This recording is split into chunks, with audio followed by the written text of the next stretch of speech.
नमस्कार. आज गाजरचा हलवा बनवते. तर 1 किलो गाजर घेतली आहे. ते असे सुरीच्या साहाय्याने असे किसून घ्यायचे थोडे वरून. त्याच्यावर जे दोरे असतात ना, ते थोडे थोडे निघून जातात.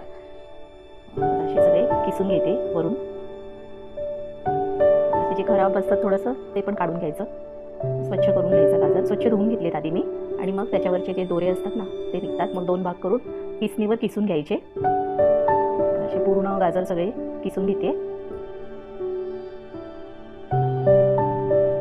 हे बघा, हे सगळे असे किसून होतात. मग ज्याच्यात आपल्याला बनवायचं त्या कढईत सगळे किसून घेतलेले आहे. कढई ठेवली आहे गॅसवर.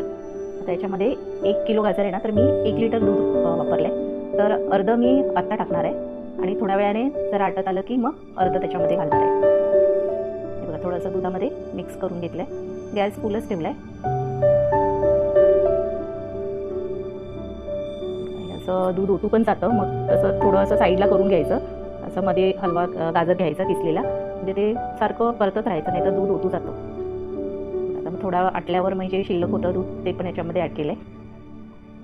पूर्ण 1 लिटर दूध आता याच्यामध्ये घातलं आहे. आणि दूध आटल्यानंतर मी ते 150 ग्रॅम साखर वापरली आहे. आपल्या आवडीप्रमाणे वापरायचं, किती गोड वगैरे लागतं त्याप्रमाणे. मी ते 150 ग्रॅम साखर घेतली आहे आणि 1 चमचा तूप, ते पण मिक्स करून घेतले. आणि आता फुल गॅस करून सतत असं परतत राहायचं. आणि ह्याच्यामध्ये मी 100 ग्रॅम खवा वापरला आहे. त्याने टेस्ट एकदम भारी लागते गाजरच्या हलव्याची. आणि ड्रायफ्रुट्स आणि वेलची पावडर.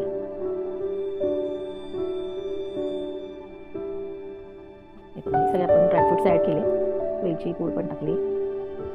आता गॅस मोठा करून सतत हलवत राहायचं पूर्ण दूध आटेपर्यंत. पूर्ण गाजरचा हलवा कोरडा होतो दूध आटले की. मग आपला हलवा तिकडे रेडी. हे बघा, पूर्ण दूध आटलेलं आहे आणि आपला गाजर हलवा रेडी झालेला आहे. तुम्हाला जर माझे व्हिडिओ आवडत असतील तर चॅनलला सबस्क्राईब करा, लाईक करा, शेअर करा, कमेंट्स करा.